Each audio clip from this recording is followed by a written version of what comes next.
కారణభూతుడా నీకు వందనాలు, కృతజ్ఞతలు ప్రభా. ఇంతవరకు మీ బిడ్డలు చేసిన ప్రార్థనని, విజ్ఞాపనలను మీరు విన్నందుకు కృతజ్ఞతలు ప్రభా. ఇంకను ప్రభా, రాగల దినాల్లో బలమైన ప్రార్థనాత్మ ఒక్కొక్క బిడ్డ మీద మీరు కుమ్మరించమని ప్రార్థన చేస్తూ ఉన్నాను. ఇదిగో నా తండ్రి, వారు ప్రార్థన చేయుచుండగా నా తండ్రి ఈ స్థలము కంపించునుగాక నా తండ్రి. నాయన అలాంటి కృప ప్రతి ఒక్కరికి మీరు దయచేయండి. ఇదిగో నా తండ్రి నాయన, ప్రత్యేకించి నీ మాటల కొరకు మేము ఎదురు చూస్తూ ఉన్నాం. మా అందరితో మీరు మాట్లాడి మీరు మహిమ పొందుకోమని యేసు నామములో అడుగుచున్నాము తండ్రి, ఆమేన్. కూర్చుందాం. యేసుక్రీస్తు అతి శ్రేష్టమైన ఉన్నతమైన నామంలో మీ అందరికీ నా ప్రేమ వందనాలు, కృతజ్ఞతలు తెలియపరుస్తున్నాను. దేవుడు మిమ్మల్ని మీ కుటుంబాలు దీవించునుగాక. ఈరోజు టైటిల్ ఒక వర్తమానం ఏంటంటే, మనము ఎవరికి భయపడాలి, ఎవరికి భయపడాలి, ఎందుకు భయపడాలి. అర్థమైందేమన్నమాట.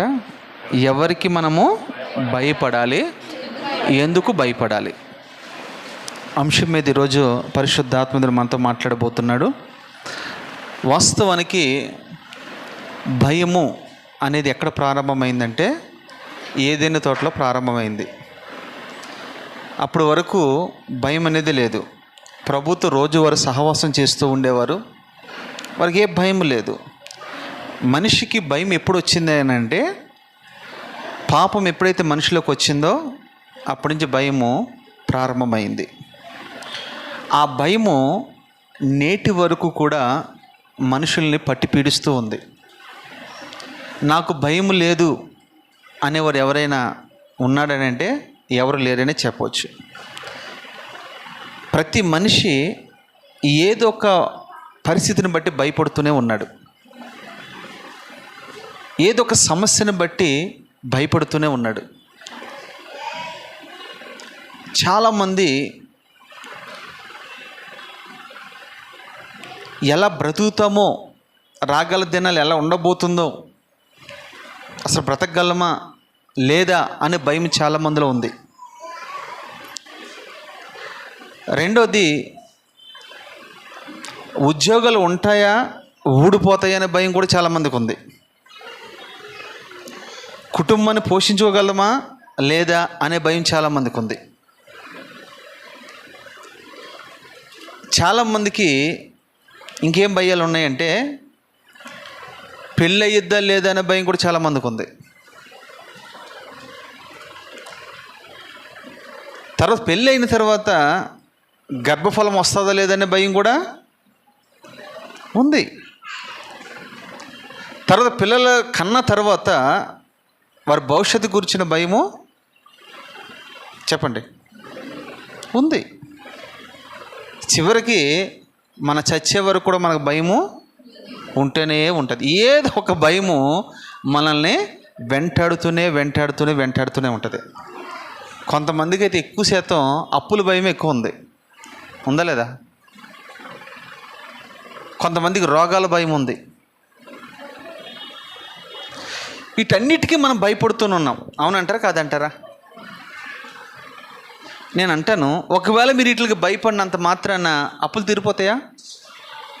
భయపడినంత మాత్రాన రోగాలు నయమవుతాయా? భయపడినంత మాత్రాన మీ పిల్లలు అవుతాయా? భయపడినంత మాత్రాన మీ పిల్లలకు భవిష్యత్తు వస్తుందా? లేదు కదా. ఎందుకు భయపడుతున్నాం మనం? అసలు విచిత్రం ఏంటంటే, సాతాను కల్పించిన కార్యాలు ఎలా ఉంటాయి చూడండి. దేవుని మీద ఉండవలసిన భయాన్ని దాని మీద పెట్టాడు తీసుకెళ్ళి. ఎట్ల మీద? లోకం మీద. లోకము దాని ఆశ గతించిపోతాయి. నిరంతరం నిలిచేవాడు దేవుడే కదా. సృష్టికర్తకి మనం భయపడకుండా సృష్టిలో ఉన్న వాటి గురించి మనం భయపడుతూ ఉన్నాం. విచిత్రం ఏంటంటే, సృష్టికర్తకి భయపడట్లేదు. ఇప్పుడు సృష్టింపబడిన వాటికి మనం భయపడుతూ ఉన్నాం. నిజంగా చెప్పాలంటే సృష్టికర్తకి సృష్టి భయపడుతూనే ఉంది ఇప్పటికీ కూడా. ఎలాగా అని మీరు అడిగితే కనుక, యేసుక్రీస్తు ప్రభులు వారు శిలువ మరణానికి దగ్గర ఉన్న సమయంలో ఆయన ఒక గంటలో చనిపోతాడు, ఒక 10 నిమిషాలు చనిపోతాడు అనగా సృష్టి అంతా కూడా ఏమైపోయింది తెలుసా? చీకటి కమ్మిందని ఉంటుంది, బండలు బద్దలైపోయినాయి అని ఉంటుంది, సమాధులు తెరవబడ్డాయని ఉంటాయి. ఏంటి? సృష్టికర్త వాటికి తెలుసు కనుక. రెండో మాట, యేసుక్రీస్తు ప్రభుల వారు తిరిగి రెండో రాకలో రాబోతూ ఉన్నాడు కదా. ఆయన వచ్చే ముందంట కావలి వారు వణుకుతూ ఉంటారట, భయపడుతూ ఉంటారు. సూర్యుడు నలిపెక్కిపోతాడు, చంద్రుడు ఎరిపెక్కిపోతాడు, ఆకాశ నక్షత్రాలు అంజురపు కాయలుగా రాలిపోతాయి, ఆకాశము చాప చుట్టబడినట్టుగా చుట్టబడిపోతుంది. వాటికి తెలుసు తన సృష్టికర్త గురించి. నోటి మాట ద్వారా కలిగిన సృష్టి భయపడుతుంది, చేతితో చేయబడిన మనిషి భయపడట్లా. నిజంగా భయము భక్తి కలిగిన క్రైస్తవులు ఎవరైనా ఉన్నారంటే వేళ్ల మీద లెక్కపెట్టి చెప్పొచ్చు. భయం లేదు, దేవుడన్నా భయం లేదు, దేవుని సన్నిధన్నా భయం లేదు, దేవుని దాసుడన్నా భయం లేదు. అంటే వీళ్ళ హృదయాలు ఎలాగైపోయినాయి? కఠినమైపోయినాయి. మీకు తెలుసా, భయం లేనిదే మీరు దేవుని యొక్క ఆశీర్వాదాన్ని చూడలేరు. భయము నొంది పాపము చేయకూడని ఉంటుంది. భయము నొంది పాపము చేయకూడి. ప్రార్థన చెయ్యకపోవటం కూడా పాపమే కదా. వాక్యము ధ్యానించకపోవటం కూడా పాపమే కదా. వాక్యము శ్రద్ధగా వినకపోవటం కూడా పాపమే కదా. సువార్తను ప్రకటించకపోవటం కూడా పాపమే కదా. ఇవన్నీ పాపాలే. మనకి దేవుని భయం ఉండాలి. ఈరోజు దేవుని భయం ఉన్నవాడు రేపు, ఈరోజు శుక్రవారం,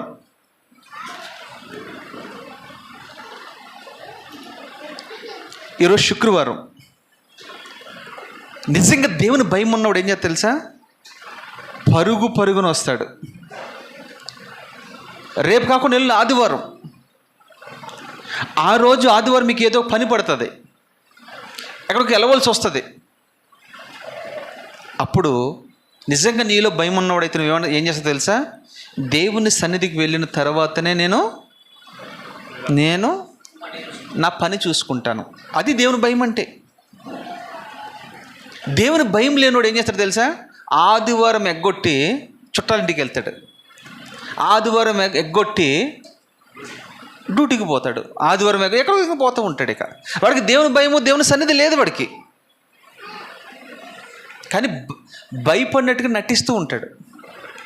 అది ఈ చిత్రం ఏంటంటే, దేవుని భయం వాడికి ఉన్నట్టు నటిస్తాడు. నటన ఎంత మాత్రము ఎవరికి మంచిది కాదు, నీకే మంచిది కాదు. నువ్వు అనుకుంటున్నావు నేను ఎవరినో మోసం చేస్తున్నాను అనుకుంటావు, కానీ వాక్యం అంటుంది నిన్ను నీవే మోసం చేసుకో. మోసపోకుడి, దుష్ట సాంగత్యము మంచి నడవడికని చెరుపు వేస్తుంది. మనం ఎవరికి భయపడాలో లేఖనంలో నుంచి పరిశీలన చేద్దాం. అప్పుడు మీకు ఈ విషయాలు అర్థమవుతాయి. మీ పరిశుద్ధమైన గ్రంథాలు తెరిచి, అందరూ తెరవండి, లూకాసు వార్త 12వ అధ్యాయము 4వ వచనం కానీ చదువుకుందాం. నా స్నేహితులైన మీతో నేను చెప్పినదేమనగా, దేహమును చంపిన తరువాత మరి ఏమీ చెయ్యనేరని వారికి భయపడకుడి. ఎవనికి మీరు భయపడవలెనో మీకు తెలియజేయదును. చంపిన తరువాత నరకములో పడద్రోయి శక్తి గల వానికి భయపడుడి, ఆయనకే భయపడుడని మీతో చెప్పుచున్నాను. దేవునికి మహిమ కలుగును గాక. ఎంత స్పష్టంగా ఈ మాటలు ఉన్నాయో తెలుసా? ఎవరికి మనం భయపడాలట, ఎవరికి మనం భయపడకూడదు. రెండు విషయాలు ఇక్కడ ఉన్నాయి. ఎవరికి మనం భయపడకూడదు? మొదట్లో అయినా ప్రారంభించేటప్పుడు ఎలా ప్రారంభించాడో తెలుసా? నా స్నేహితులారా. ఆహా, చూడండి ఎంత ప్రేమగా మాట్లాడుతున్నాడో. మనమంట ఆయన స్నేహితులమంట. స్నేహితుడికి మరొక స్నేహితుడు ఏం చెప్తాడు తెలుసా? క్షేమంగా ఉండు అంటే. మంచి స్నేహితుడైతే, దుర్మార్గులైతే అది వేరే సంగతి అనుకోండి. మంచివాడైతే ఏం చెప్తాడు తెలుసా? అరే నేను ఎలాగ పాడైపోయానురా, కానీ నువ్వైనా క్షేమంగా ఉండు. నేను ఎలాగ చెడిపోయానురా, నువ్వైనా. మంచి స్నేహితుడు పాపుల కొరకు ప్రాణం పెడతాడు, దుర్మార్గుల కొరకు ప్రాణం పెడతాడు. దుష్ట స్నేహితులు మంచి వారిని నాశనం చేస్తారు, పాడు చేస్తూ ఉంటారు. కానీ యేసుక్రీస్తు ప్రభుల వారికి మనకి ఏమై ఉన్నాడో తెలుసా? మంచి స్నేహితుడు. ఎందుకు అలా పోల్చుకున్నాడో తెలుసా? స్నేహితుని దగ్గర దాపరకాలు ఉంటాయా? మీకు ఎంతమంది స్నేహితులు ఉన్నారు? మంచి స్నేహితులు ఉన్నారా? కపటమైన స్నేహితులు ఉన్నారా? మంచి స్నేహితులు ఉన్నారు. అది ఎప్పుడు తెలుస్తుంది మీకు? అమ్మ అంతేనా? చెప్పండి. మనకు మంచి స్నేహితులు ఉన్నారని మీరు ఎలా చెప్పగలరు? రైట్, అంతే. అన్న బాగా చెప్పాడు, కరెక్ట్. అది శ్రమలో ఉన్నప్పుడు, బాధలో ఉన్నప్పుడు, దుఃఖంలో ఉన్నప్పుడు, నష్టపోయినప్పుడు, అప్పుడు అందరూ మనం విడిచిపెట్టి వెళ్ళిపోతారు. యోబుకి చాలామంది స్నేహితులు ఉండేవారు. ఎప్పుడైతే సమస్తము కోల్పోయాడో, శరీరంలో బలమంతా ఉడికిపోయిందో, ఊరు వెలుపటికి బహిష్కరించబడ్డాడు, అప్పుడు చూడండి అంటారు స్నేహితులు అందరూ వచ్చండి. ముగ్గురున్నారు స్నేహితులు, నలుగురా? ముగ్గురు స్నేహితులు వచ్చి ఎలాంటి మాటలు మాట్లాడతారో తెలుసాలో? సూటిపోటు మాటల చేత ఇంకనూ బాధ పెడుతూ ఉంటారు. ఎవరు? యోబు స్నేహితులు. ఇందాక అన్న చెప్పినట్టు మంచి స్నేహితుడు ఈ లోకంలో ఎవరైనా ఉన్నారంటే యేసుక్రీస్తు ప్రభు తప్ప ఎవడు మంచి స్నేహితుడు కాదు. మరి మంచి స్నేహితుడు అన్నారు, వాళ్ళు ఏం చూసారో నాకు తెలియదు. అంటే మీకు ఆదివారం వచ్చినప్పుడు మీకు తీసుకెళ్ళి భోజనం పెట్టిన వాళ్ళు మంచి స్నేహితులు అంటారా? లేకుంటే ఏదైనా మీకు ఆపదలు ఉన్నప్పుడు 10 రూపాయలు సహాయం చేసినందుకు మంచి స్నేహితుడు అంటారా? లేదా పక్క ఇంట్లో ఉన్నాం కాబట్టి స్నేహితులు అని అంటారా? ఎట్లా స్నేహితులు అంటారు మీరు? ఇర్మియా గ్రంథంలో అంటాడు, ఏ స్నేహితుడు నమ్మదగిన వాడు కాడు, అందరూ తందరగొండ్లే. అది అండర్లైన్ చేసుకోండి, మంచి మాట ఇది. మంచి స్నేహితుడు అంటే విడువక ప్రేమిస్తాడు. ఎప్పుడు విడువక? శ్రమలు వచ్చినప్పుడు విడిచిపెట్టాడు. ఆ మంచి స్నేహితుడు ఎవరో కాదు, నేను ఆరాధిస్తున్నా, నీవు ఆరాధిస్తున్న యేసుక్రీస్తు ప్రభువే. ఒక మాట చెప్పమంటాడా? లాజరు చనిపోయినప్పుడు ఆయన సమాధి దగ్గరికి వచ్చి యేసుక్రీస్తు ప్రభు వారు ఏడ్చారండి. సృష్టికర్త ఏడ్చాడు. ఎందుకు తెలుసా? నా స్నేహితుడని. లాజరు తన స్నేహితుడిగా భావించాడు, అందుకు నేను ఏడ్చాడు. ఆ మంచి స్నేహితుడే ఈ మాటలు మాట్లాడుతున్నాడు. ఏమని? దేహమును చంపిన తరువాత మరి ఏమి చెయ్య నేరని వారికి, అది వాస్తవం చెప్పాలంటే లోకంలో ఎన్నో హత్యలు జరుగుతున్నాయి లేవా? రోజుకు కొన్ని హత్యలు మనం చూస్తూ ఉన్నాం. చాలామంది సాతానుతో సహా ఈ దేహాన్ని చంపగలరా తప్ప ఆత్మనెవడు చంపలేడు. ఒకవేళ వారు చంపకపోయినా, అన్నోళ్ళ ఇంటికాడ పోయిన రాత్రి మాట్లాడాను కదా, 70 సంవత్సరములు మనం బ్రతుకుతాం. అధిక బలం ఉన్నాడు ఎలా? 80. దాని తర్వాత మనము చనిపోవాలి. మనం బ్రతుకున్నంత కాలము ఈ దేహానికి ఏదైనా అనారోగ్యం కలిగిందనుకో భయపడుతూ ఉంటాం. ఈ దేహం ఎప్పటికప్పుడు చనిపోవాలి, ఎప్పటికప్పుడు ఈ లోకాన్ని విడిచి వెళ్ళిపోవాలి. అయితే ఈ దేహాన్ని చంపిన వారికి మీరు అటు ఉదాహరణకి ఈ దేహాన్ని చంపే ఏమేమి ఉన్నాయి మనలో? అయ్యో ఇదేందమ్మా, రియల్గా చెప్పండి. ఈ దేహాన్ని చంపేవి ఏమేమి ఉన్నాయి మనలో? క్యాన్సర్ దేహాన్ని చంపేస్తుంది, ఎయిడ్స్ దేహాన్ని చంపేస్తుంది, స్ట్రోక్ వస్తుంది చంపేస్తుంది, కిడ్నీలు పాడైపోతాయి, లివర్లు పాడైపోయినాయి. ఇలాగ దేహాన్ని చంపే శత్రువులు చాలామంది ఉన్నారు, చాలామంది ఉన్నారు. అయితే వారికి మీరు భయపడొద్దు. కొంతమంది ధనాన్ని బట్టి మనం చంపేస్తారు, అవునా? వాటికి మనము భయపడకూడదు అని ప్రభు చెప్తూ ఉన్నాడు. రెండోది అక్కడ ఏమంటున్నాడు ఆయన? ఎవరికి క్వశ్చన్ మార్క్ అక్కడ, ఎవరికి మీరు భయపడవలనో నేను మీకు తెలియజేస్తున్నాను. అదే ఆయన మరుగై ఉంచట్లేదు దాన్ని. ఏమంటున్నాడు ఆయన? నేను మీకు తెలియజేస్తున్నాను. ఎవరికి భయపడాలి నేనే చెప్తూ ఉన్నాను మీకు. స్నేహితులారా నా మాట వినండి. మీరు ఎవరికి భయపడాలో తెలుసా? చదువు. చంపిన తరువాత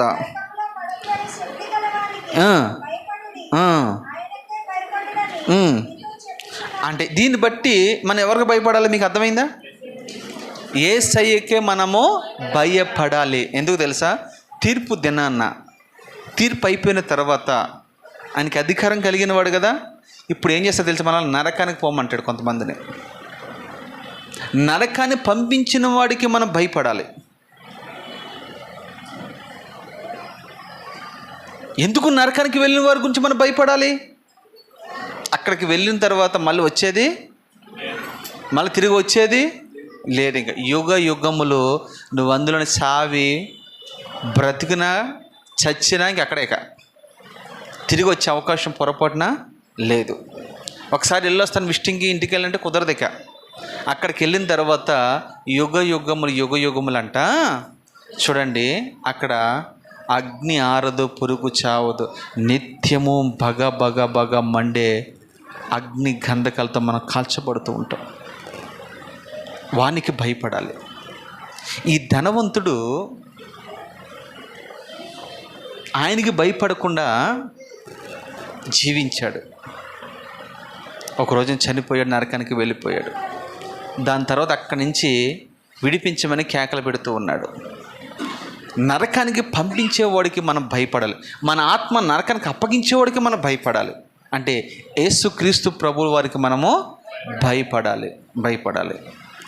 యేసుక్రీస్తు ప్రభువు వారికి భయపడతామంటే ఏంటి? ఒకటి, ఆయన మనం గౌరవించాలి, ఆయన మనం ప్రేమించాలి, ఆయన మనం సన్మానించాలి. అన్నిటికంటే ఎక్కువగా మనం ఆయన్ని ఘనపరిచేవారిగా ఉండాలి. అన్నిటికంటే ఎక్కువగా మనము ఆయన ప్రేమించేవారిగా ఉండాలి. అన్నిటికంటే అంటే అర్థమేంటో తెలుసా?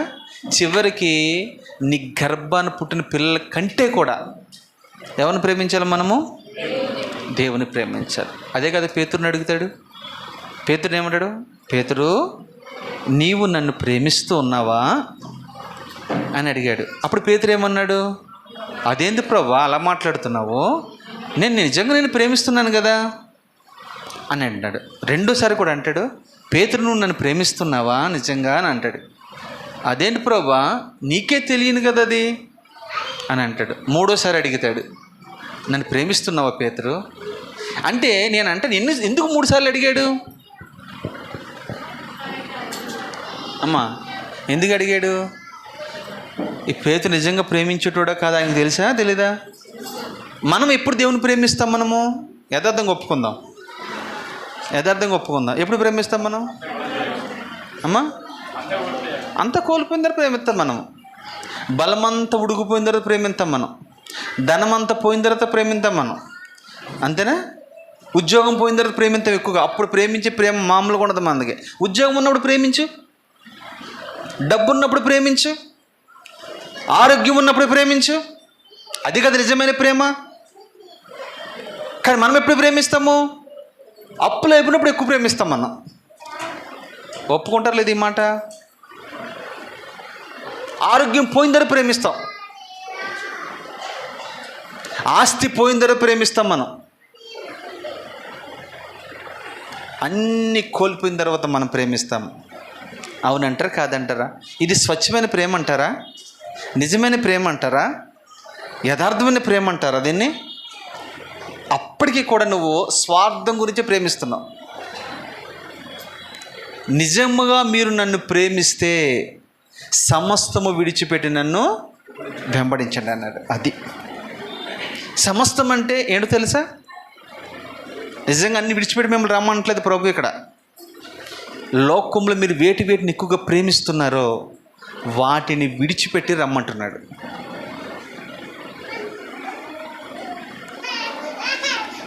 చంపిన తర్వాత నరకానికి అప్పగించి వాడికి మనం ఎక్కువగా భయపడాలి. మరి ఎవరికి మనం భయపడుతున్నాం చూడండి. 2 విషయాలు మీకు అర్థమైనాయి. మూడోదిగా చూస్తే లూకాసు వార్త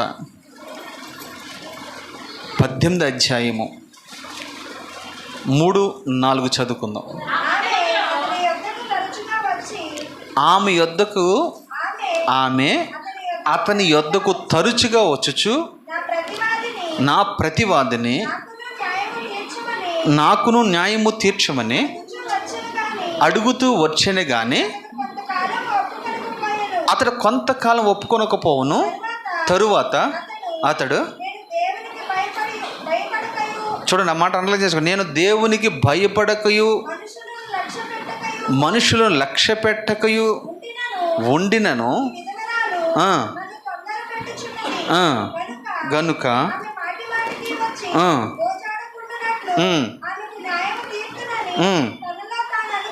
చాలు. వీడు మహా దుర్మార్గుడు. వీడు చూడండి ఏమంటున్నాడు తెలుసా? ఒక విధవరాలు ఉంది, పదే పదే పదే పదే తనకున్న సమస్యను బట్టి ఆ రాజు దగ్గరికి వెళ్తూ ఉంది. ఆయన ఏం చేస్తున్నాడు? చూస్తున్నాడు, పంపేస్తున్నాడు. రేపు రమ్మన్నాడు. అలా పలుమార్లు విసుకగా ఆమె ఆ రాజు దగ్గరికి వెళుతూ ఉంది. పైకి రాజు ఏమంటాడు తెలుసా? నేను ఏ మనుషుడుకును పడేవాడిని కాదు, ఏ మనుషుడిని నేను లక్ష్య పెట్టను. రెండోది ఏమంటాడు?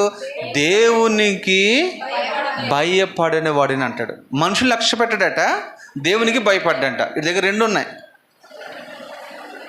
మనుషులను లక్ష్య పెట్టని వాడు దేవునికి భయపడడు అని క్లియర్గా ఉంది ఇక్కడ. మనుషులు లక్ష్య పెట్టని వాడు, దైవజను లక్ష్య పెట్టని వాడు దేవుణ్ణి కూడా, ఎందుకు తెలుసా?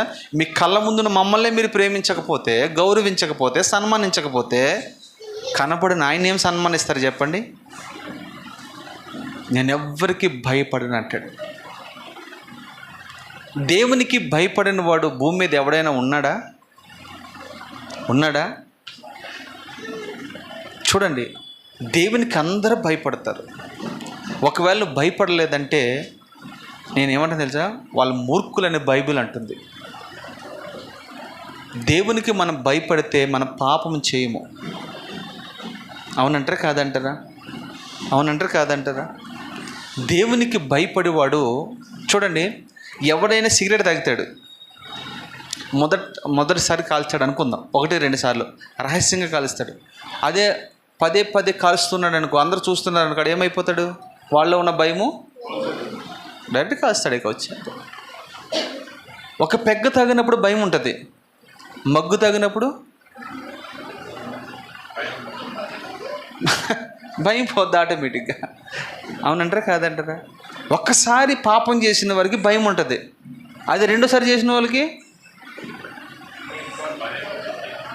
భయం ఉండదు, ఇక అలవాటు అయిపోతుంది. ఇక అందుకనే మనము ఏ తప్పు చేసినా మొదటి టైంలోనే తెలుసో తెలియకో నువ్వు తప్పు చేస్తే నువ్వు క్షమించమని ప్రభు సన్నిధికి వచ్చి దాన్ని మళ్ళీ విడిచిపెట్టడానికి ప్రయత్నించాయి. ఎందుకంటే ఆయన మనల్ని చూస్తూ ఉన్నాడు.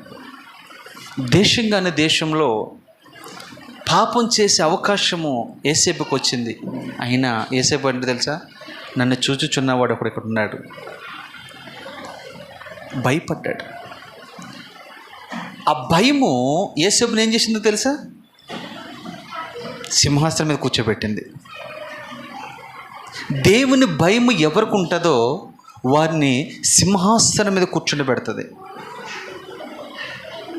వారిని యాజకులుగా మారుస్తుంది. దేవుని భయం కలిగిన వారిని దేవుడు బహుబలంగా వాడుకుంటాడు. దేవుని భయం కలిగిన వారికే దేవుడు తలంతులు ఇస్తూ ఉంటాడు. అర్థమైందా? దేవునికి మనము భయపడాలి. ఎప్పుడు భయపడాలి?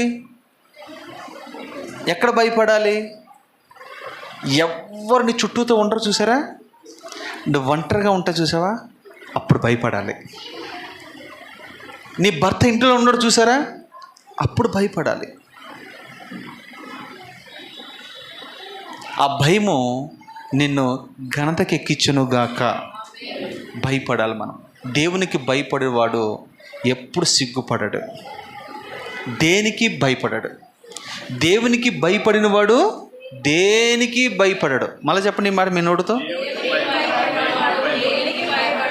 దేనికి భయపడిన వాడు దేవునికి భయపడ్డు. రివర్స్ చెప్పండి. అంతేకా. ఒకటి, మీకు లోక సంబంధమైన వాటి మీద భయం ఉన్నాయి అనుకో, ఇంక దేవుని భయం మీలో ఉండదు. ఇక దేవుని భయం కలిగి ఉంటే ఏ భయానికి మీరు తల వంచరు. ఉదాహరణకి కరోనా టైంలో అందరూ వ్యాక్సిన్ వేయించుకుంటున్నారు. మాకు దేవుడు అంటే భయము, భక్తి, గౌరవం ఉంది. మాకు ఉంది కాబట్టి మేమేం చేసాము, వేయించుకోలేదు. ఏమైంది? ఇప్పుడు చచ్చిపోయాం మేమేమన్నా? ఆయన ఒక మాట అంటాడు, నన్ను గణపరచు వారిని నేను గణపరుస్తాను. అంటే ఎప్పుడు గణపరచాలి మనము? అందరూ అలాగున్నప్పుడు మనం ఎలాగుండాలి? ఇలాగుండాలి. ఎలాగా? మాకేంటండి, మా దేవుడు ఉన్నాడు, మా రక్షకుడు ఉన్నాడు. దీన్ని సృష్టించిన వాడు ఆయనే కదా. ఆయన అనుమతి లేకుండా ఏ రోగం నీ దేహంలోకి వస్తుందా అమ్మ? వస్తుందా? ఆయన అనుమతి లేకుండా నీ తల వెంట్రుకల్లో ఒక్కటి కూడా నేలన రాలదు. అంటే అర్థం చేసుకోండి మీరు. ఆయన చిత్తం అయితేనే, ఆయన అనుమతిస్తేనే మీ తల వెంట్రుకల్లో ఒక తెల్లంటి కింద రాలాలంటే మీరేమనుకుంటారో తెలుసా, ముసలింటికలు అయిపోయిన కింద రాలిపోతుంది అనుకోండి. లేదు లేదు లేదు ముసలింటికలు అవ్వడానికి కూడా ఆయన అనుమతి ఉంది. తెలుసా మీకు? మీరేమనుకుంటారు, ఆ వయసు అయిపోతుంది కదండి, ఇంకా అట్లా అయిపోతుందండి. సరే, ముసలి కంటే వయసు అయిపోతుంది కాబట్టి నిజంగా వచ్చాయి. పురుషులకి ఎందుకు వస్తున్నాయి? మీలో చాలామంది పెయింట్లు వేస్తున్నారనే సంగతి నాకు తెలుసు. తెలియదు అనుకుంటున్నారేమో. ఎంతకాలం వేస్తా పెయింట్ నువ్వు? నాకెంత ఎంతకాలం వేద్దాం మన పెయింట్లు? ఏసీ ఏసీ ఏసీ ఏసీ అది బాగా చెప్పాడు. మొత్తము ఊడిపోయారు. ఇంకెందుకు అయ్యా మనకి పెయింట్లు? అన్నీ అయిపోయినాయి మనకి, మన వాడికి భాషలో చెప్పాలంటే. అవునా కదా? మీకేమో పెళ్లి చూపులకు వెళ్తారు మళ్ళా ఎందుకు మరి? ఇంకా అయ్యి బాబా తెగ చూసేస్తారు, అట్లా చూసే తీసేస్తారు. ఎన్ని తీస్తారని మొత్తం ఉంటాయి, మీకు తెలుసో తెలీదు. పొరపాటున ఆ పని మనము చెయ్యి. దేవుని చిత్తం లేకుండా ఒక వెంట్రుగా నలుపైనను తెలుపైనను ఉందా లేదా? బైబిల్లో ఉందమ్మా.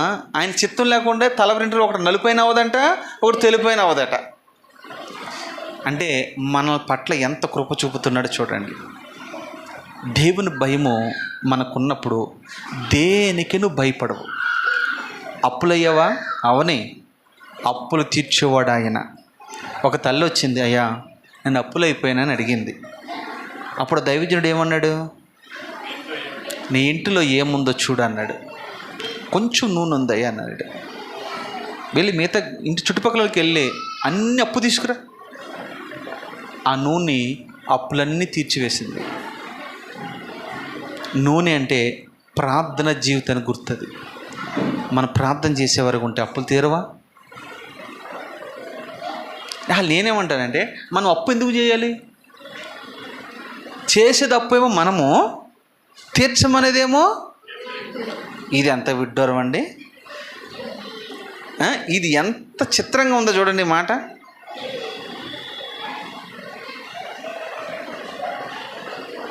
ఏమో అర్థమవుతుందా? నా భాష అర్థమవుతుందా?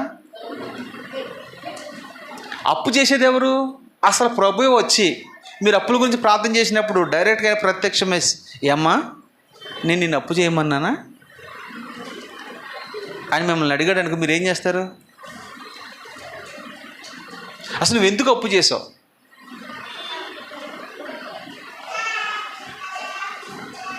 అప్పు చేసేది ఆయన, ఇబ్బంది పెట్టేది మమ్మల్ని. మీరు మమ్మల్ని ఇబ్బంది పెడతారు, మేము ఆయన్ని ఇబ్బంది పెట్టవలసి వస్తుంది. చూడండి ఎంత గమ్మత్తుందో. నేను అంటాను, మీకు వచ్చిన జీతం ఎంతో చూసుకుని దాని ప్రకారం ఖర్చు పెట్టుకుంటే చాలదా?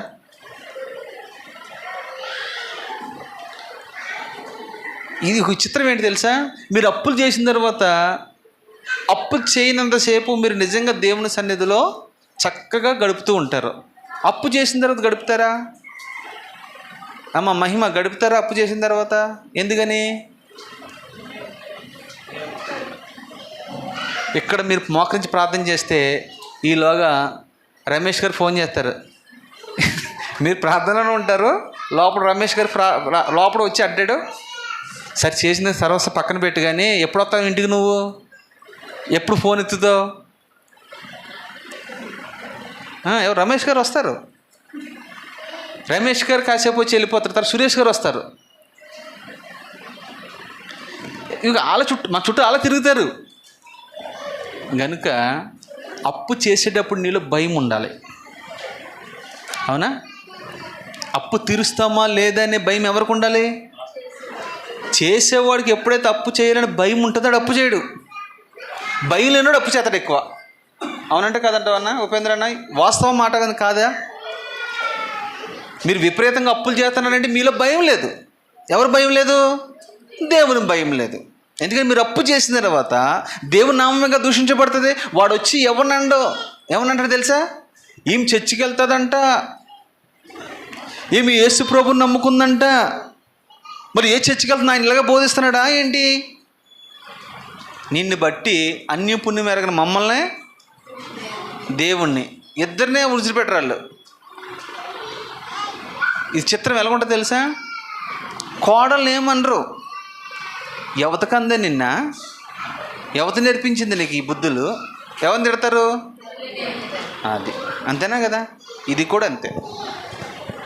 మనము ఎవరికి భయపడాలి అంటే దేవునికి భయపడేవాడు ఏ పాపము చేయడానికి తెగించడు.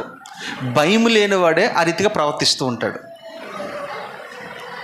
రెండోదిగా మనం చూసిన దగ్గర ఈ యొక్క రాజుకి లేకపోతే ఈ అధికారికి దేవుడు అంటే అస్సలు భయం లేదట. భయం లేదు. ఈ రోజున మనుషులకు భయమే లేదండి. నిజం చెప్తున్నా, భయం లేదు. ఇందాక ఒక కేసు వచ్చింది నా దగ్గరికి. ఇంటి పక్కనే ఉంటున్నారట. ఉంటే అలాగా 15 సంవత్సరాలు బట్టి ఉంటున్నారంట. ఈమె నమ్మి ఆ చుట్టుపక్కల ఉన్న వాళ్ళందరూ 15 లక్షలు అప్పిచ్చారట. ఆ 15 లక్షలు తీసుకుని ఆమె సొంత ఇల్లు అంట, 50 గజాలు ఇల్లు ఉందంట. అది విచిత్రం. ఆమె ఎంత తెలియగలదో చూడండి. ఆ ఇల్లుని ఎవరికి అమ్మేసి అందులోనే 5 సంవత్సరాలు రెంట్కుందంట. ఈమందంట తర్వాత ఎక్కడికి వెళ్తున్నావు అమ్మనంటే, ఇల్లు సరిపోవట్లేదు, విశాలమైన ఇల్లు కావాలంటే పక్కకి వెళ్తాను, పక్క గల్లీలోనే ఉంటాను అందంట. ఆమె చెప్పే మాటలు నాకు ఒకటి బాగా నవ్వు వస్తుంది. ఏంటి తెలుసా? అన్న మీకు తెలియదు ఇలా కూడా మోసం చేస్తారా అన్నది. ఎలాగమ్మా నేను అడిగాను. ఎందుకంటే మోసపోయే దాంట్లో మేము కూడా ఉన్నాం కదా.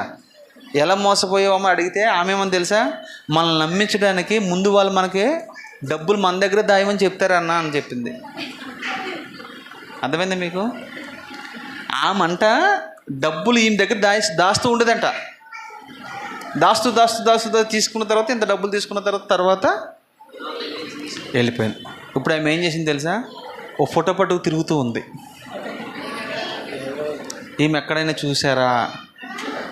మేమేది చూస్తామమ్మా, మా అత్తగారు అయింది ఆమె చూడడానికి అని నేనన్నా.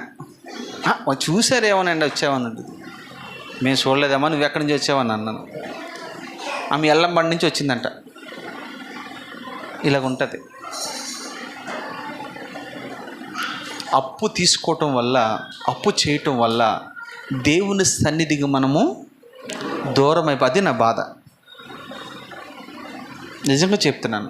అప్పులు ఉన్నవాడు మనశ్శాంతి, భోజనం చేయలేడు, నెమ్మదిగా ఉండలేడు, కూర్చోలేడు, పడుకోలేడు, నిద్ర పట్టదు. దయచేసి నేను ఒక మాట చెప్తున్నాను, చాలామందికి ఆదివారం చెప్పాను, అప్పుడప్పుడు చెప్తూ ఉన్నాను, మళ్ళీ చెప్తున్నాను. మీకు కలిగింది ఏదైనా ఉంటే అమ్మేసి అప్పులు తీర్చుకోండి. యథార్థంగా చెప్తున్నాను నేను ఈ మాట. మనం ఎవరికి భయపడాలి అని అంటే దేవునికి మనము భయపడాలి. ఇంకెవరెవరు భయపడిన వాళ్ళు ఉన్నారో చూపిస్తాను మీకు. రోమీయులకు రాసిన పత్రిక 3వ అధ్యాయము 10 నుంచి చదువునాన్న. ఇందును గూర్చి రాయబడినది ఏమనగా, నీతిమంతుడు లేడు, ఒక్కడును లేడు, గ్రహించేవాడు ఎవడు లేడు. అమ్మ ఒక్కసారి ఆగండి, అందరు తీసిన తర్వాత చదవండి ఆ మాటలు మీరు.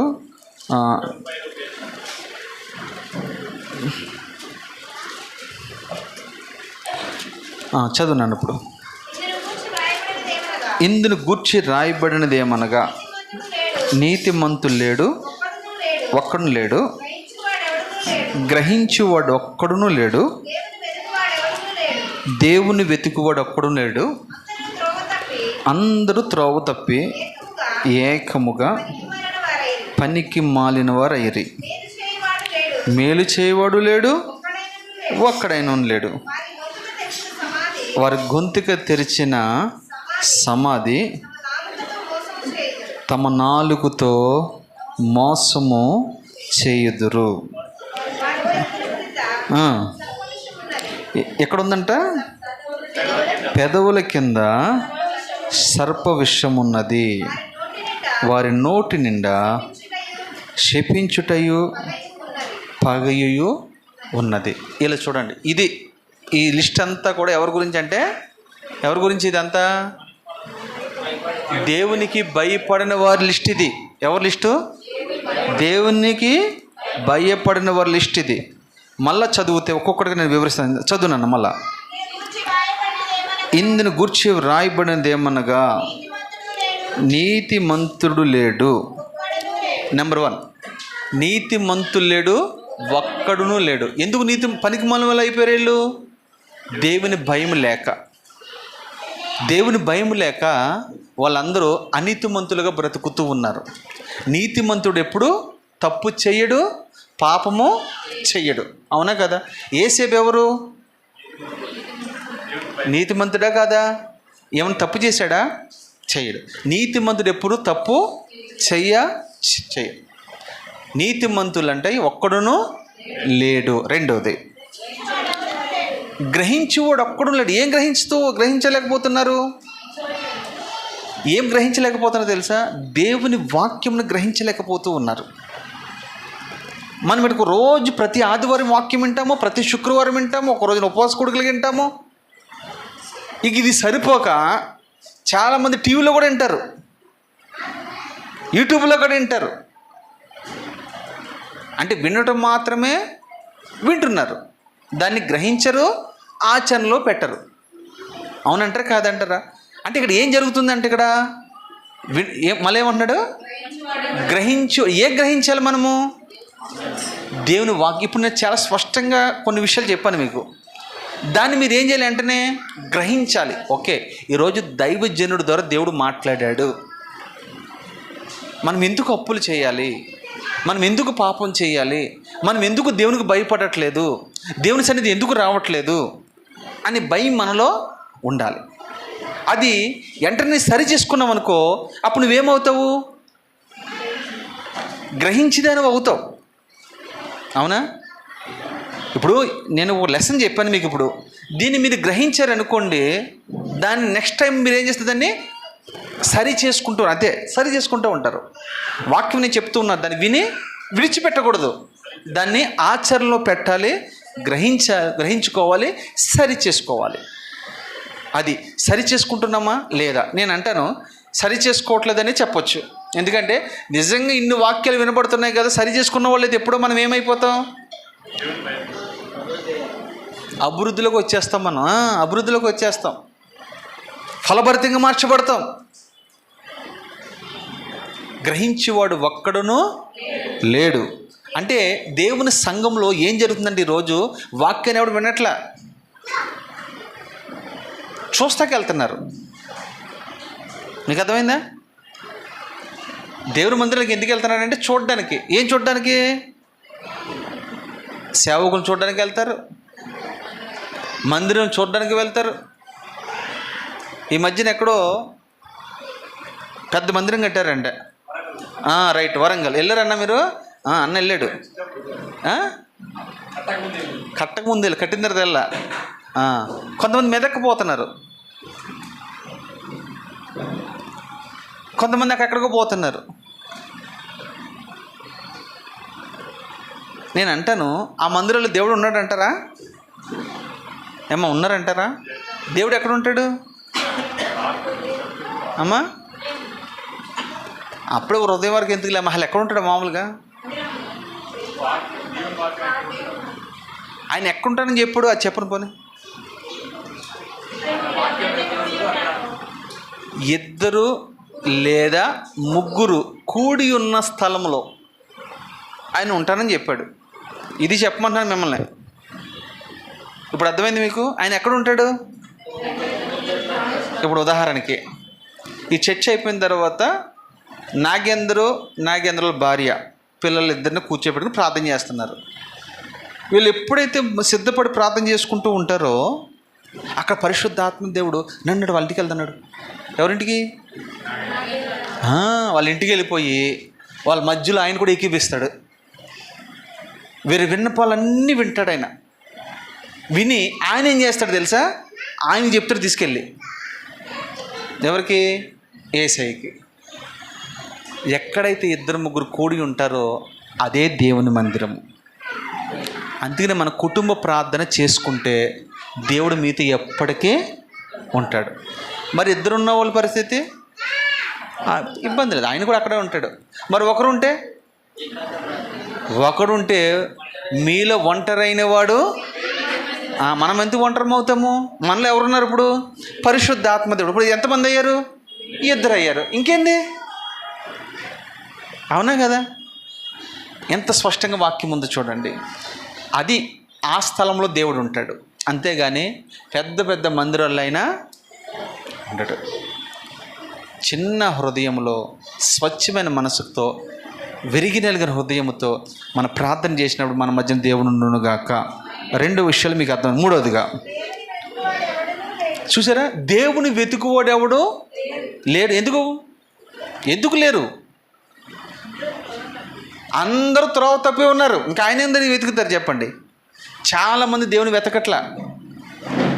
ఇంకేం వెతుకుతున్నారు చెప్పండి? వాళ్ళు వేటినో వెతుక్కుంటూ ఉన్నారు. నన్ను వెతుకు వారికి నేను దొరికే దేవుడను. ఎలాగ వెతకాలి మనం ఆయన్ని? పూర్ణ మనసుతో వెతకాలి, పూర్ణ ఆత్మతో వెతకాలి, పూర్ణ బలముతో వెతకాలి. పూర్ణము అంటే మీరేమనుకుంటున్నారు? గుడ్లో ఉంటుంది కదా ఒకటి, అదా? పూర్ణం అంటే ఏంటి? పూర్ణం మీకు ఎవరైనా తెలుసామా? లోపల అది బాగా ఇష్టం కదా అందరికీ. ఈ మధ్యన ఆ ఇష్టాన్ని కూడా చంపేసుకున్నారు పాపం. ఎందుకంటే అది తింటే గ్యాస్ వస్తుందని పడేస్తున్నారు. మా ఇంట్లో నేను అదృష్టవంతుని, వీళ్ళు ఎవరు తినరు, నాకే వేస్తారు. ఏ సున్నాము లేని మొత్తం తినేస్తా. నిజంగా మా ఇంట్లో ఈ ముగ్గురు తినరు. 4 వస్తాయి నాకు గుడ్లు కూర ఉన్నప్పుడు, దంచి కొడతాను అంతే. ఇంకా నాకు చాలా ఇష్టం అది. అలాగని మీ ఇంటికి వచ్చినప్పుడు ప్రత్యేకంగా అదే పెట్టారు మీరు, అట్లా కాదమ్మా. మా ఇంటి వరకు సమస్య చెప్తున్నాను నేను. పూర్ణం అంటే అది కాదు. నిండు కుండ ఉంటుంది చూసారా, నిండు కుండలో నీళ్ళు ఉన్నట్లుగా నీ హృదయం అంతా కూడా దేవుని ప్రేమ, దేవుని వాక్యము, దేవుని సన్నిధి నీతో ఉన్నప్పుడు అదే పూర్ణమని అంటారు. అయితే ఆ కుండలో ఎన్ని ఉంటాయో తెలుసా? కొంతేమో దేవునికి, కొంతేమో లోకానికి, కొంతేమో ఇంకో దిక్కున, కొంతేమో ఇంకో దిక్కున. ఇవన్నీ కలిపి హృదయంలో ఉంటాయి. మిమ్మల్ని బట్టి ఆలు కొట్టుకోవాల్సి వస్తుంది. అర్థమైందా స్వప్న? మన హృదయంలో ఉన్న కుండ గురించి ఆ సాతానుడు వచ్చి అంటాడే, ఆమె మా అమ్మాయి. ఎవరు అని వాళ్ళకు అడవాడుకుంటారు మన గురించి. కనుక నీ హృదయంలో ఎవరు ఉండాలి తెలుసా? దేవుని ఆత్మ నీలో ఉండాలి. నిండు మనసుతో, అంటే పూర్ణ బలముతో దేవుని మనము ఆరాధించేవారుగా ఉందుముగాక. ఆయన వెతకాలి, అప్పుడైనా మనకు దొరుకుతాడు. ఇప్పుడు చెప్పండి, మీ గుండెల మీద చేసి చెప్పండి, నేను అడిగే ప్రశ్నకి మీరు నిజంగా పూర్ణ హృదయంతో ఉన్నారు ఇక్కడ? నిజం చెప్పండి. కొంత ఎక్కడ ఉందా మీ మనసు? కొంతమంది మనసు ఏంటి తెలుసా? మా ఆయన ఇంకెక్కడ ఉన్నాడో, ఇక వచ్చాడో లేదో, తాళం అయ్యి అక్కడ పెట్టాను, పక్కన పెట్టాను తాళం తెలుసుకుంటాడో లేదో, బయట కూర్చుంటాడేమో, ఆ కూర్చునేది ఇక్కడ కూర్చోవచ్చు కదా, రావచ్చు కదా అని కొంతమంది. ఇట్లా రకరకాల మనస్తత్వాలు కలిగి మనం ఉంటాము. కానీ పూర్ణ మనసుతో ఇక్కడ ఎంతమంది కూర్చున్నారు? నీకు ఏ సమస్య అయినా ఉండొచ్చు, వాటన్నిటిని విడిచిపెట్టి దేవుని సన్నిధికి వచ్చిన తర్వాత పూర్ణ మనసు. ఇక్కడ ఉన్నంతసేపు మొత్తం అంతా అయిందే, సమయం అంతా అయిందే. అవునా కదా? మీరు ఎక్కడైనా డ్యూటీకి వెళ్తారు, డ్యూటీకి వెళ్ళినప్పుడు డ్యూటీల మధ్య నుంచి వచ్చేస్తారా? ఊరుకోడు కదా, ఎందుకు? డబ్బులు ఇస్తున్నాడు కాబట్టి కంప్లీట్గా పని చేయించుకుంటాడు. అవునా కదా? ఇది కూడా అంతే. అలాంటి అనుభవం కలిగి మనం ఉందుముగాక. 4వది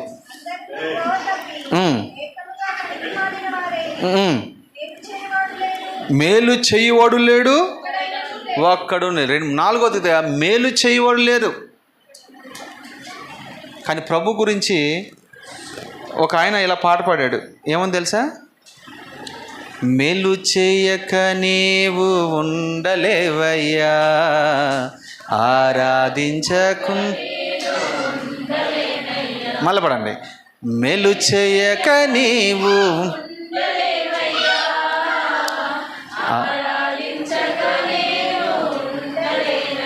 ఆమేన్. చాలు. అంటే ఆయన మేలు చేయక ఉండలేడు, ఆయన కీడు చేయవాడు కాదు. మన దేవుడు ఎవరు చెప్పండి? మేలు చేయవాడు. ఒకవేళ మనం ఆయన కీడు చేస్తామేమో కానీ ఆయన మాత్రం మనకి ఏం చేస్తాడు? మేలే చేస్తాడు. మేలు చేస్తాడు ఆయన. ఆయన మేలు చేసినప్పుడు నీవు ఆయన ఆరాధించకుండా ఉండలేవు. కానీ నేనేమంటానంటే, మేలు చేసినప్పుడు ఆరాధించడం కాదు, కీడు చేసినప్పుడు మరింతగా మనం ఆరాధించుదుముగాక. దేవునికి మహిమ కలుగునుగాక. నిన్న రాత్రి అన్నలింటిగా ప్రార్థించి వెళ్ళిన తర్వాత పాస్టమ్గా నేను ఒకటే మాట్లాడుకున్నాం. అది ఆదరణ కుడికిలాగా లేదు, అది ఏ కుడికిలాగా ఉంది తెలుసా? అది పెళ్ళి కుడికిలాగా ఉంది. దేవునికి మహిమ కలుగునుగాక. అవునా కదా? మీరందరూ అనిపించలేదు దేవుని సన్నిధి? అక్కడ ఎవరైనా దుఃఖపడ్డారా? హ్యాపీగా ఉన్నారు అందరూ కూడా. అలా ఉండాలి.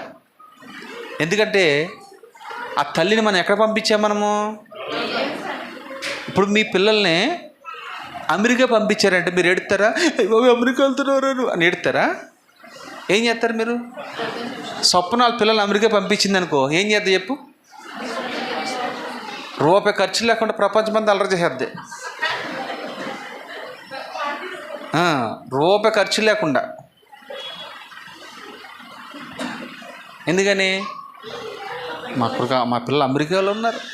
మాటకు ముందు అమెరికా అంటది, మాట వెనక అమెరికా అంటది, మాటకు ముందు అమెరికా అంటది. మా సాన్వి ఎక్కడ ఉంది అనుకుంటున్నారు? అమెరికాలో ఉంది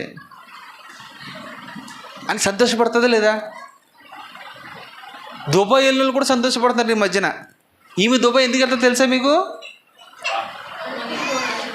తల్లి, ఈ తల్లిళ్ళు మా సైడ్ ఎక్కువ వెళ్ళు, మీ సైడ్ ఉన్నా. వీళ్ళు ఇంటికి వచ్చిన తర్వాత ఈ ఊరు దారి ఇటేనా అని అడుగుతారు వాళ్ళు. ఎప్పుడు? అక్కడ చేసే పని ఏంటి వాళ్ళు కదా. కానీ ఇంటికి వచ్చిన తర్వాత వాళ్ళ మాట మారిపోద్ది, భాష మారిపోద్ది, డ్రెస్ కూడా మారిపోద్ది, అన్నీ మారిపోతాయి కదా. చూడండి, ఎందుకు ఈ విషయాలు చెప్తున్నాను తెలుసా మీకు? మనము దేవుని సన్నిధికి వచ్చిన తర్వాత ఒక దుబాయ్ వెళ్ళిన వాడికే, ఒక అమెరికా వెళ్ళిన వాడి గురించే మనం గొప్పగా మాట్లాడుకుంటున్నాం కదా. నేను అంటాను, ఆ తల్లిని సంతోషముతో మనం పరలోకానికి పంపించాం.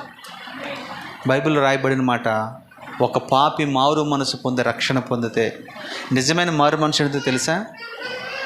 దేవుని ఒప్పుకోవటమేనండి. ఈయన సొంత రక్షకుడు. తన నోటితో ఒప్పుకుంటే చాలు, దేవుడు పరలోకమంతా సంతోషించునుగాక, సంతోషిస్తుంది. ఆ పరలోకంతో పాటు మనము కూడా సంతోషించాం.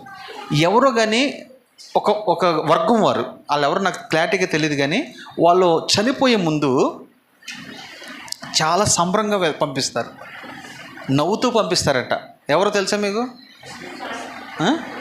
ముస్లిమ్సేనా ఏమో, ఎవరో తెలియదు, కానీ అసలు ఏడవరాళ్ళు సంతోషంగా పంపిస్తారు. ఎందుకని? ఆమెకు దేవుని దగ్గరికి వెళ్తుందని. ఎందుకు తెలుసా?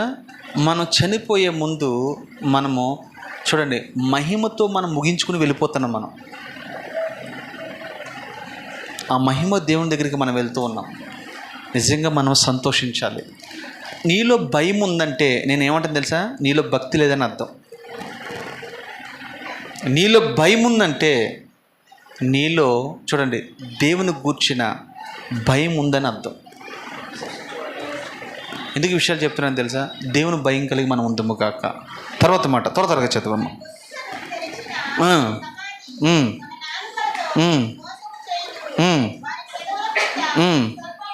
చూడు, వాళ్ళ నాలుకలతో వాళ్ళు మోసం చేస్తారట. మోసం చేసేవారు దేవుని భయం లేనివాడు మోసం చేస్తాడు. దేవుని భయం ఉన్నవాడు మోసం చేస్తాడా? చూడండి, ఈరోజు మోసాలు ఎక్కువ జరుగుతున్నాయంటే అసలు ఎక్కడ మోసం జరుగుతుందంటారు? ఇందాక ఒక ఆమె స్టోరీ చెప్పాను చూసారా? ముందు మనల్ని నమ్మిస్తారు, వాళ్ళు మనకు పెట్టుబడి పెడతారు. అందుకే నేను మళ్ళా చెప్తున్నాను, అంత ఈజీగా ఎవరిని మనము నమ్మకూడదు. మన క్రైస్తవుల్లో ఉన్న వీక్నెస్ ఏంటో తెలుసా? నమ్మటమే మన పెద్ద వీక్నెస్. ఎవరు నమ్మాలి? ఆయన నమ్మం మనం. అర్థమైందా మీకు? ఎవరు నమ్మాలో ఆయన నమ్మటం అనేసి అందరు నమ్ముతాం మనం. మళ్ళీ అంటారు, నమ్మి మోసపోయినా. నిన్ను ఎవడు నమ్మమన్నాడు? ఎవడు మోసపోమన్నాడు? దాని గురించి ప్రత్యేకమైన ప్రార్థన కూడిక. దేని గురించి? మోసపోయినందుకు. ఎవరికది? మాతో పాటు సంఘానికి కూడా. మళ్ళీ మీరేమంటారు తెలుసా? అన్న ఉపవాసం చేయండి అన్న గట్టిగా. మీరు అప్పులు చేయడం ఏంటి, మేము ఉపవాసం ఉండడం ఏంటి? ఏమా ఇది అక్కడ న్యాయం ఉందా? ఇట్లాంటి కూడా ఉన్నారు. అంటే మోసం చేయబడుతున్నామంటే మనలో ఎలాంటి బలహీనతలు ఉన్నాయో చూడండి. ఇన్ని మాటలు చెప్తున్నా కానీ నేను కూడా మోసపోయాను. మీకు తెలియదు ఆ విషయాలు. ఎక్కువ శాతం నేనే మోసపోయాను మీ అందరికంటే. ఇక్కడ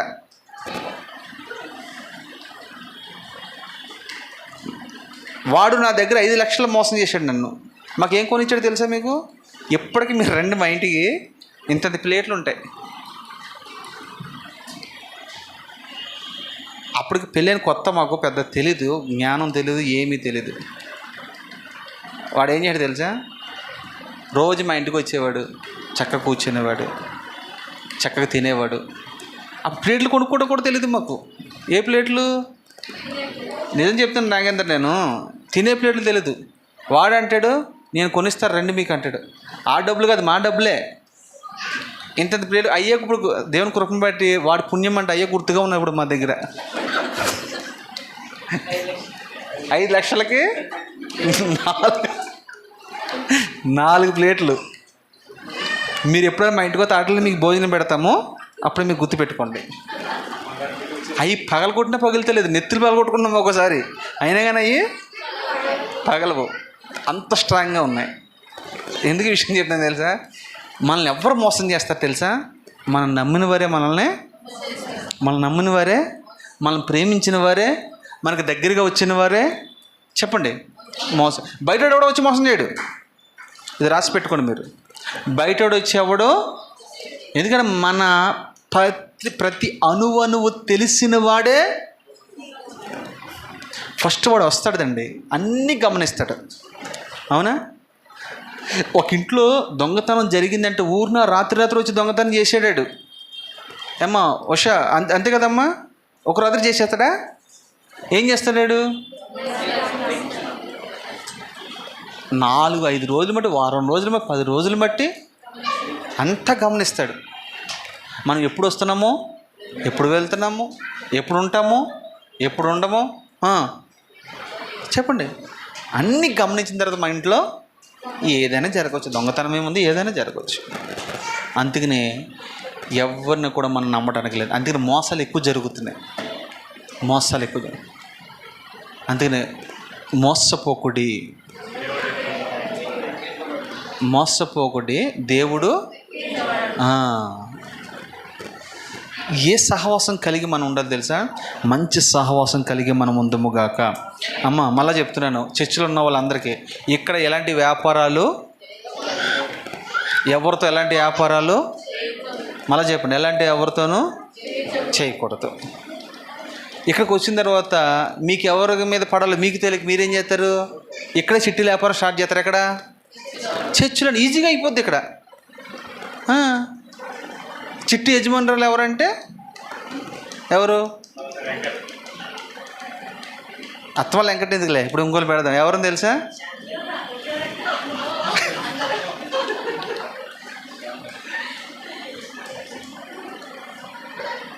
సరే మీరు డిసైడ్ చేసుకోండి ఎవరిని పెడదాము. నేనైతే ఇంద్రాన్ని పెట్టేద్దాం అనుకుంటున్నాను. ఏమంటారు మీరు? ఓకేనా? ఇప్పుడు ఏం చేద్దాం తెలుసా? నెమ్మదిగా అందరు పరిచయం అయ్యారు కదా. ఏ యశోదక్క నా దగ్గర, తర్వాత ఇంకొక అక్క నా దగ్గర, అలాగే ఇక్కడే పోయి చిట్టులు అయిపోయినాయి. రోజు బాగా పెడతారు. వీళ్ళేమో అక్కడికి వెళ్తే అంత బాగా అవుతుంది. ఒకసారి ఎత్తిన తర్వాత మొత్తం చర్చి కూడా దాంతో మేము కూడా ఎత్తేలేక. అప్పుడు మీరు చర్చికి వస్తారా? చర్చికి వస్తారా? రారు. మహిమ అంటది అన్న, మిమ్మల్ని చూసేసామన్నా, ఇంత ఖచ్చితంగా మీరు బోధ చేస్తారు కదా, ఇలాంటి వాళ్ళు కూడా ఉంటారు మీ దగ్గర, మేము మోసపోయామన్నా అని. మహిమ ఏమంటే తెలుసా? శేఖర్తో చెప్తుంది. శేఖర్ ఏం లింగి మీద వస్తాడు ఇక వచ్చి, అసలు ఏందన్న ఇది, ఎందుకు ఈ విషయాలు చెప్తాను తెలుసా? ఇది వాస్తవాలమ్మా, మేము పడిపడి ఉన్నాగా చెప్తున్నాను మేము మీకు.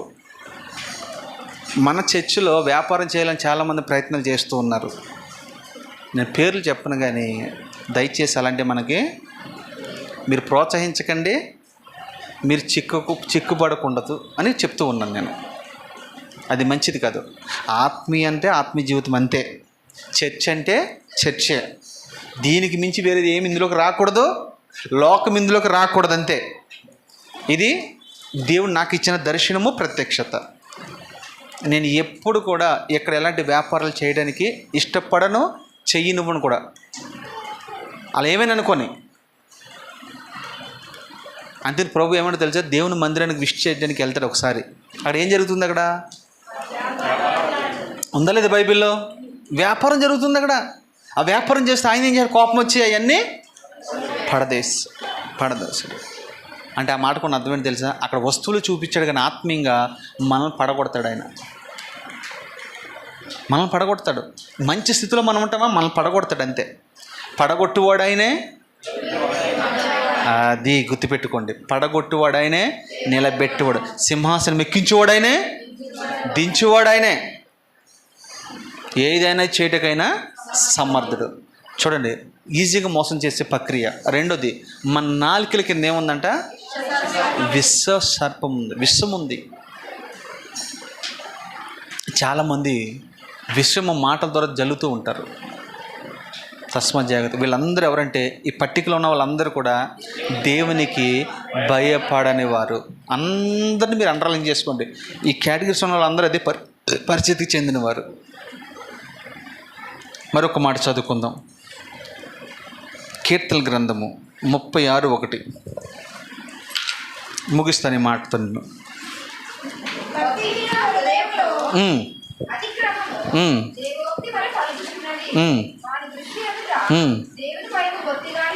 చూసారా? మళ్ళీ చదవమ్మా. భక్తిహీనుల హృదయంలో అతిక్రమం. అతిక్రమం ఏం పలుకుతుందంట? అంటే ఎవరు పలుకుతున్న దేవోక్తి? దేవోక్తి అంటే ఏంటి? దేవుని మాటలే. దేవోక్తి అంటే భక్తిహీనులు ఎలా పలుకుతారు తెలుసా? దేవోక్తి పలుకుతారు. మంచోడు పలకడు. ఉదాహరణకి మీకు చెప్పాలంటే, యశోదల ఇంటికి ఒక పాస్టర్ గారు వచ్చాడు అనుకుందాం.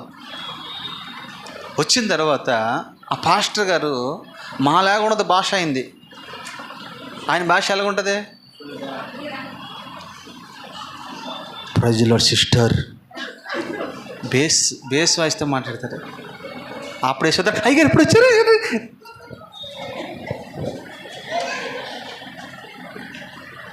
ఎలా ఉన్నారు మీరు? బాగానే ఉన్నాం. అశోక్ ఎక్కడా? ఇక్కడ మెకానిక్ పని చేద్దాం కదా, తొందరగా పిలిపించు.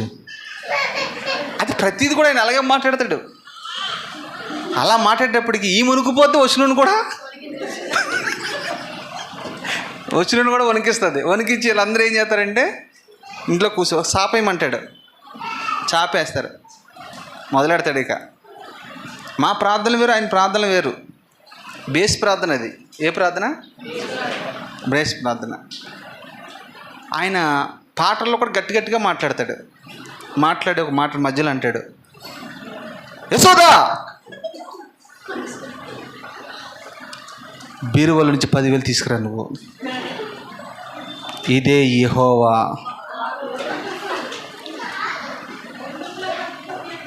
ఆ 10,000 మనకి ఇవ్వాల్సినవి ఏం చేద్దాప్పుడు ఏమి?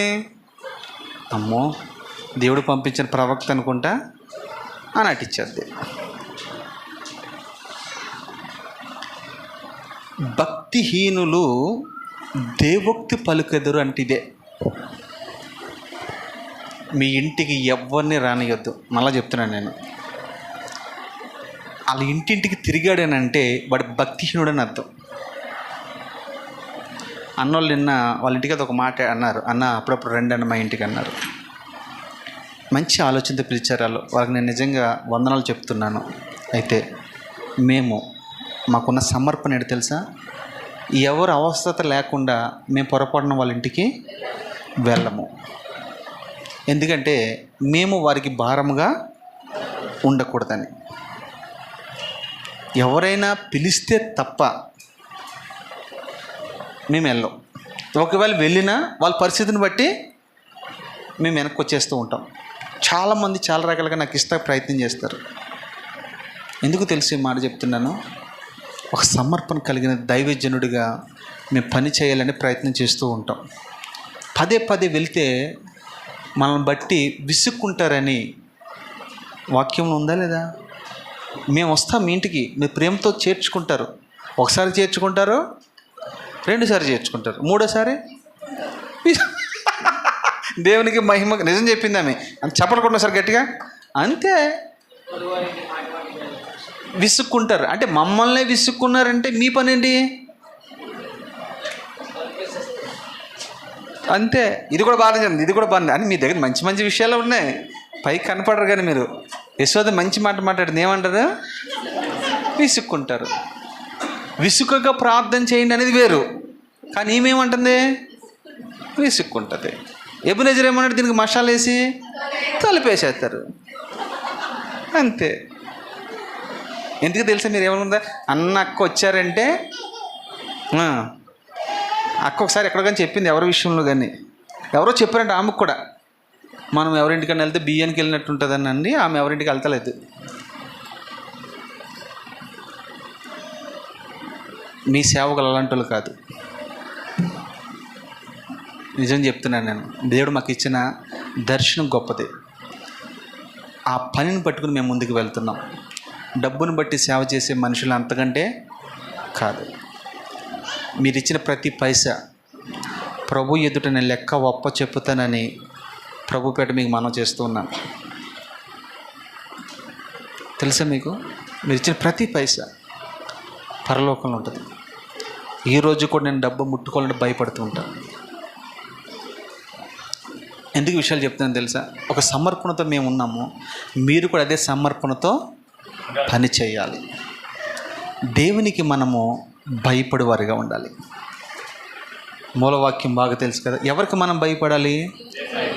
చనిపోయిన తర్వాత మన ఆత్మ ఉంటుంది చూసారా, దేహం గొప్పదా ఆత్మ గొప్పదా? ఎలా చెప్తారు మీరు?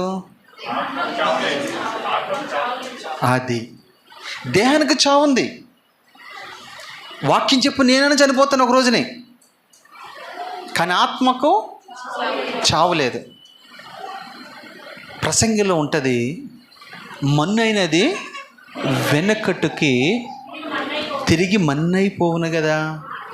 ఆత్మ తన దయచేసి దేవుని వద్దకు అది, మరి ఆత్మ కూడా ఇక్కడే ఉండొచ్చు కదా. చివరి మాట ప్రకటన గ్రంథంలో రాయబడిన మాట, ఆత్మయు పెండ్లి కుమార్తెయు ఇక్కడికి ఎక్కి రమ్ము. ఎంత స్పష్టంగా ఉందో చూడండి. ఆత్మయు పెండ్లి కుమార్తెయు ఇక్కడికి రమ్ము అంటే ఎవరు ఆత్మ, ఎవరు పెండ్లి కుమార్తె? ఆత్మ అంటే ఆత్మదేవుడు, పెండ్లి కుమార్తె అంటే సంఘము, వధువ సంఘము, సార్వత్రిక సంఘము.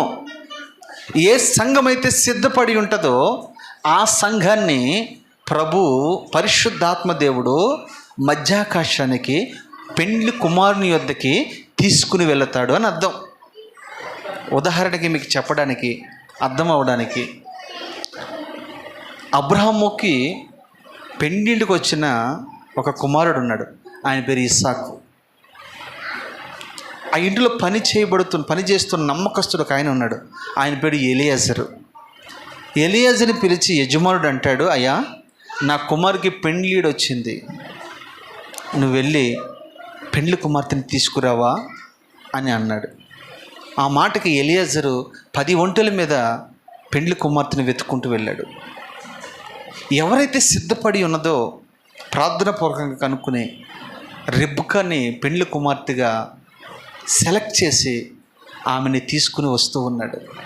అద్భుతం, ఇమేజ్ అద్భుతంగా ఉంటుంది. ఒంటి మీద ఎక్కించుకొని ఎలియాజరు రెబ్కాని తీసుకుని వస్తూ ఉన్నాడు. సేమ్ అదే రెండో రాకలో జరగబోతూ ఉంది. సంఘాన్ని పరిశుద్ధాత్మ దేవుడు, ఎలియాజర్ అయితే ఒంటెల మీద తీసుకొచ్చాడేమో కానీ పరిశుద్ధాత్మ దేవుడు మనల్ని మేఘాల మీద తీసుకుపోబోతున్నాడు. ఒక పాట ఉంటుంది కదా, ఏం పాట అది?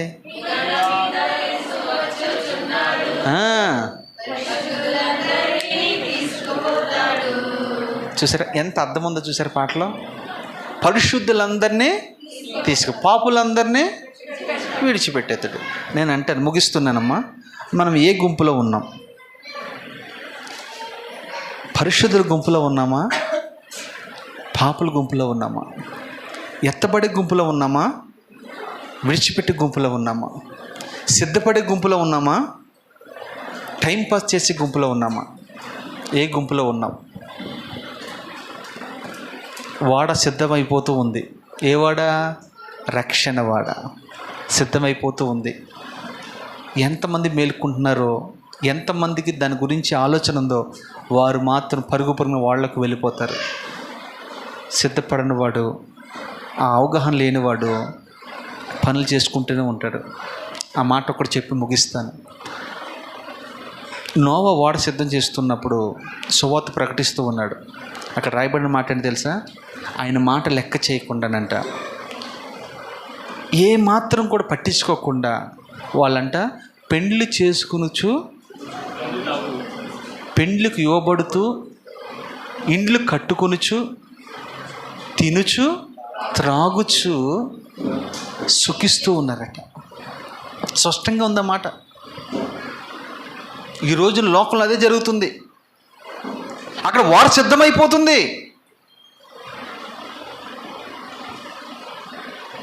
పిలుస్తూ ఉన్నాడు.